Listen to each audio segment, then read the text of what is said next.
Welcome to What Are You Reading, a podcast by the Public Library of Mount Vernon in Knox County. I'm Christy. And I'm Katie. And today we're going to be talking about a couple of books that we picked out that are new to the library or that we were able to read in what's considered an ARC format, which is an advanced reader copy. We do get quite a few advanced reader copies at the library, and you do not have to check them out. It's kind of on a, a basis where you can kind of take it home and bring it back. Yep. So before the book becomes this, the library gets a copy like this, and it's an uncorrected proof.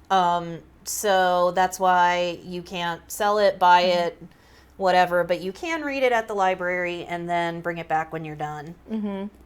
Yeah, and it's kind of interesting to do that too, because sometimes, because it is uncorrected, things might change. So just because you read the ARC doesn't mean that you might not necessarily want to read it when it actually comes to print, because sometimes the authors change things. Sometimes the covers are different. In this case, with yours, Katie, it kind of stayed the same. Yeah, it looks like the quote on the cover is different, but basically it's the same. When I was flipping through it, some of the chapter titles were tweaked a little bit, but so far it looks like it's pretty close to the finished copy. Oh, that's awesome. Yeah, sometimes I've had books that I ended up reading in the print version, and there's like an entire chapter that's been, revised or something like that. Yep. And fortunately with Films of Endearment, which is my book, there weren't any surprises as far as adding chapters, because it was a 70-year-old mother and her son who was just turning 40, and they decided to watch one movie for each year of the 80s. Oh, wow. Which they considered to be the most influential decade in their lives. In part because it was Michael's first full decade of life, and it was his mother's first full decade of being a mother, and the VHS came out. Oh, that's cool.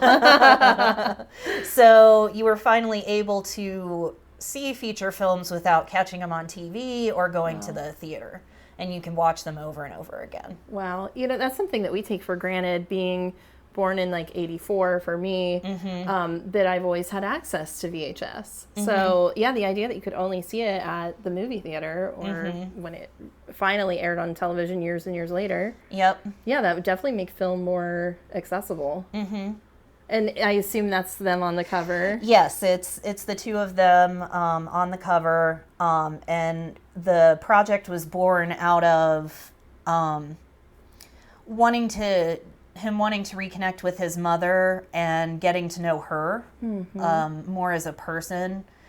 And another reason that they picked the 80s, and particularly the films they picked, were the strong female leads, which you don't really see before or after the 80s as much. And one of the things that I really liked about the book is, if you haven't read the movies, watch the movies. There's enough detail that you know what it's about, but it's kind of a doorway to them talking about their life experiences. So like for 1980, the movie 9 to 5 was the movie that they watched, which was remind me who the... I'm thinking it's Dolly Parton. Jane Fonda, and Lily Tomlin. Yes. Yeah. So, which dealt with kind of sexism in the workplace. And after they watched the film, then they discussed it. And it was the first time that his mother explained to him that she used to work in a typing pool too, and dealt with a lot of the sexism that is portrayed in the movie. Wow. Yeah, so that is really interesting that they are able to connect as people, as adults, looking back on their lives through film. That is a really neat concept. Yep. And I really like that they didn't, since I'm a child of the 80s as well, When I think of 80s films, I think of those teen pop ones like Say Anything or 16 Candles. None of those are in this book. Yeah. In fact, I think I've only seen 2 of them, and there were maybe only 4 that I've heard of before. Wow. So you got an introduction to some films too that if they sounded interesting, you might want to check out yourself. Yep. That's really cool. I know I was excited because we've been talking a little bit about the books as we were reading them, and Alien was one of them. Aliens. That's yes. awesome. Which the kind of topic of that chapter, which the chapters of the book, it has the year on it, and then it has one word titles. So for Aliens, it was monsters. Ooh. But they ended up talking about motherhood and how if you have seen Aliens, that it kind of comes down to 2 mothers fighting each other to a certain extent to protect their children. In Ripley's case, it wasn't her biological child, but she was protecting the little girl, and the alien was obviously protecting her eggs. Yeah. I always loved that slant to Aliens. I'm a horror movie fan, so that was a franchise I was excited to hear was included in the chapters.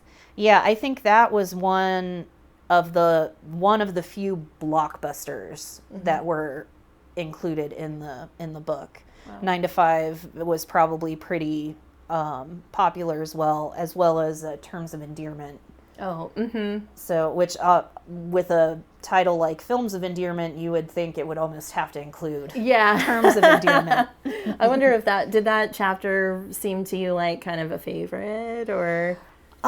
It was one of the ones that when he kept the list of movies a secret from his mother until like they sat down, and when he told her that they were going to watch Terms of Endearment, she basically said, "Whew, that's a tough one." Oh, yeah. Because there's a lot going on in that movie, and it's not an easy watch. And several of the movies that they mentioned are not necessarily easy to watch, but they are really rich with story and things going on. Yeah, and sometimes that having such a heavy topic, I'm sure allowed them to talk about their life experiences.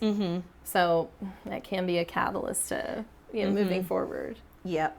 Wow. So would you recommend our patrons pick this one up? I would, especially if you are a movie buff. And even though each chapter is focused on one movie, he actually mentions a lot of other movies as well, because he's a film critic by trade. So, and some of those even obscure movies we have at the library. That's awesome. So you can check them out. I haven't had a chance to check and see if any of the 10 are at the library, but I'm pretty sure most of them are, or available on our streaming services. That's awesome. So you can read along, watch along.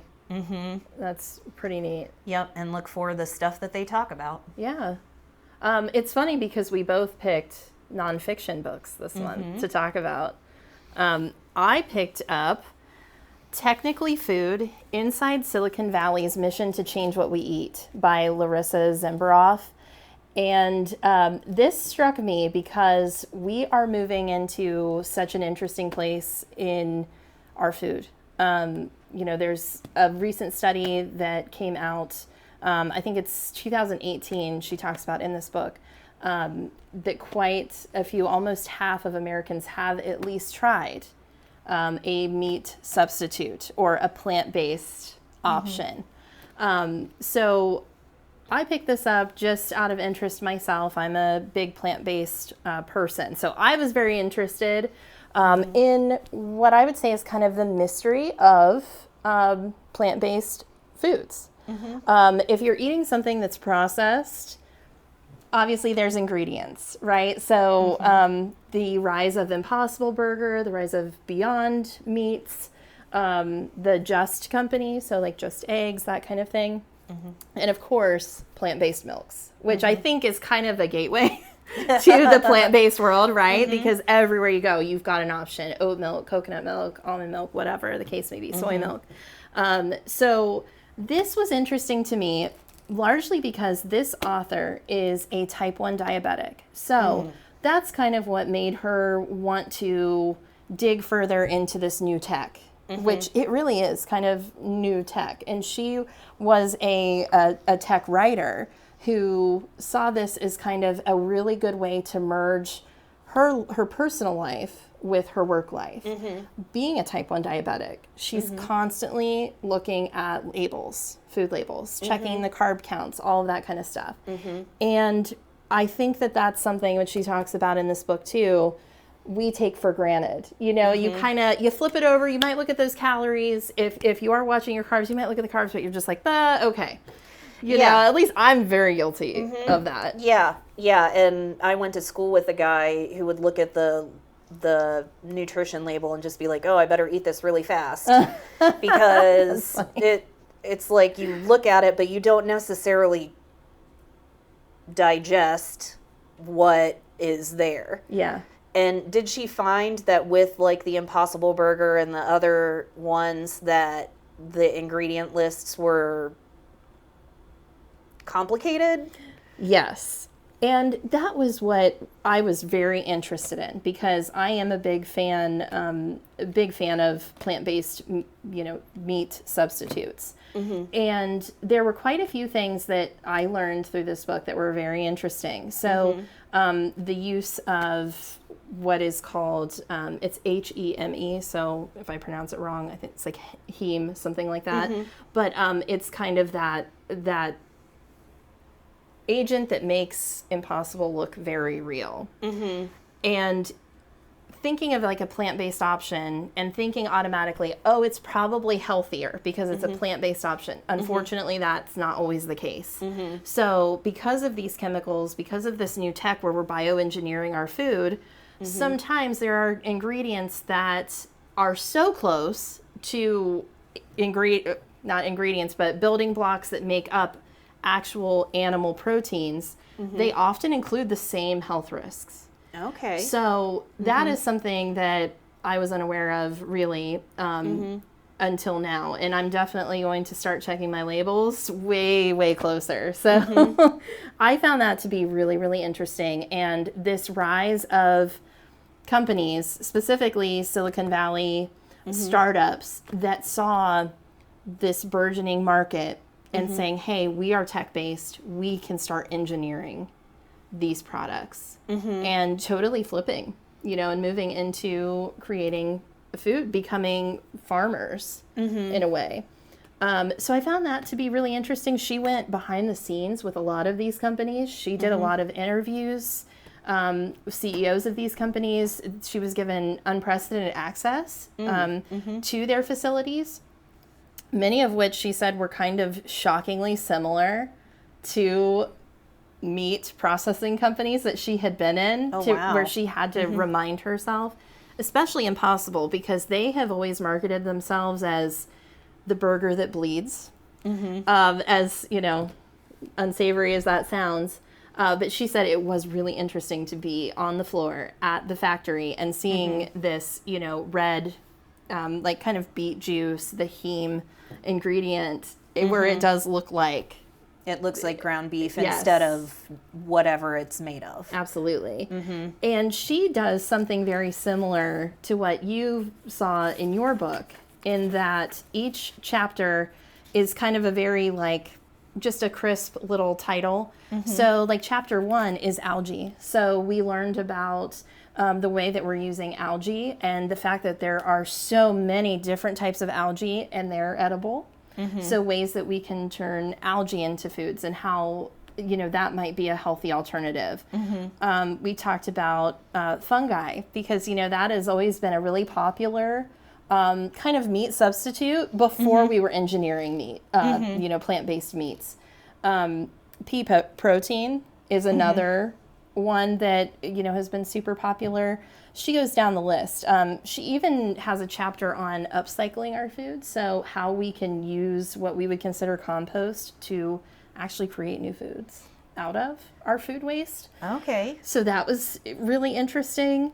And we ended with, what are we eating in 20 years? Mm-hmm. Because that is really something that we unfortunately do have to address with our growing population and our dwindling natural resources, is how are we going to continue to feed the population of the world?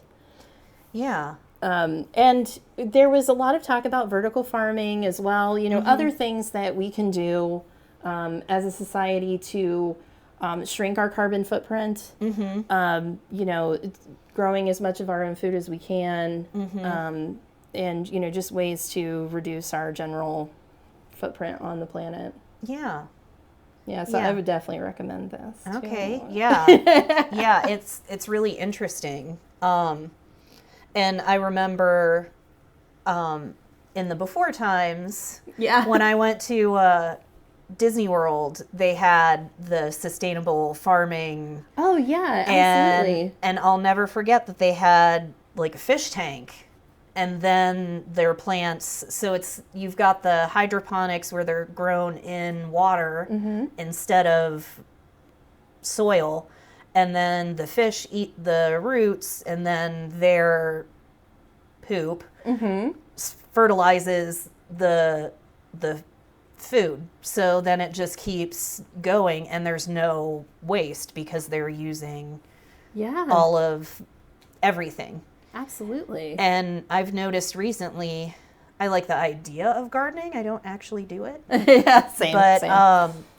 I've noticed a lot of books recently on how to take like your celery stem and you stick it in the ground and it grows more celery, and that seems fascinating to me. Is that something that she mentions in like the upcycling chapter? Yes, definitely. We're seeing a lot of that, especially in cities where you might not have access to green space.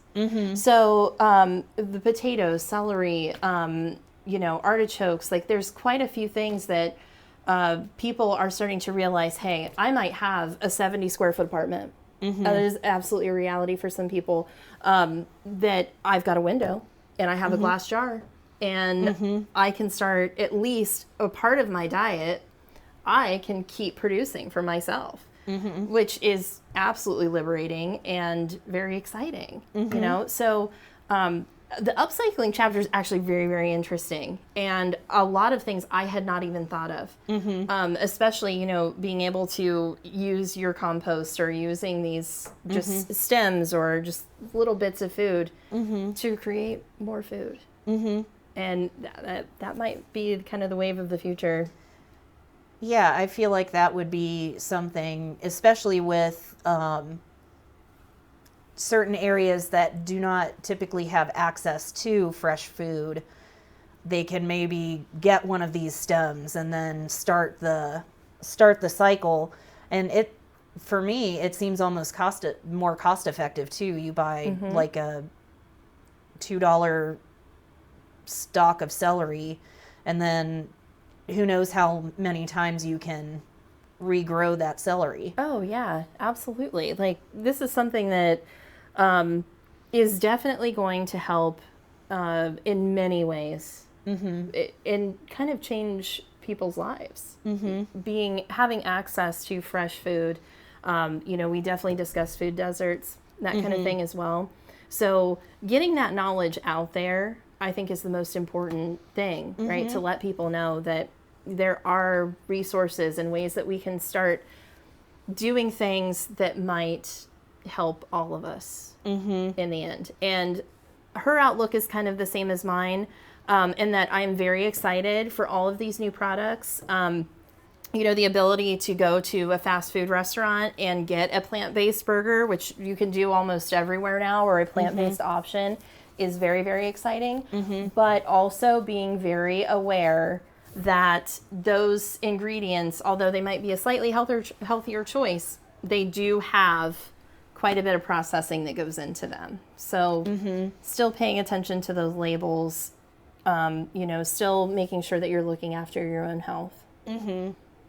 Yeah, and eating all of just one thing is probably not a good idea, regardless of what it is. Yeah, the more plants, the better, right? Yeah.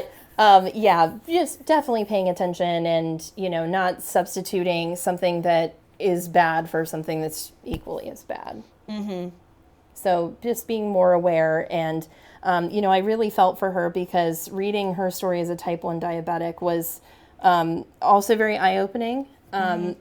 You know, I don't have too much experience with that in my life. So reading from somebody's perspective that has to deal with seeing food at a macro level definitely changed my perspective.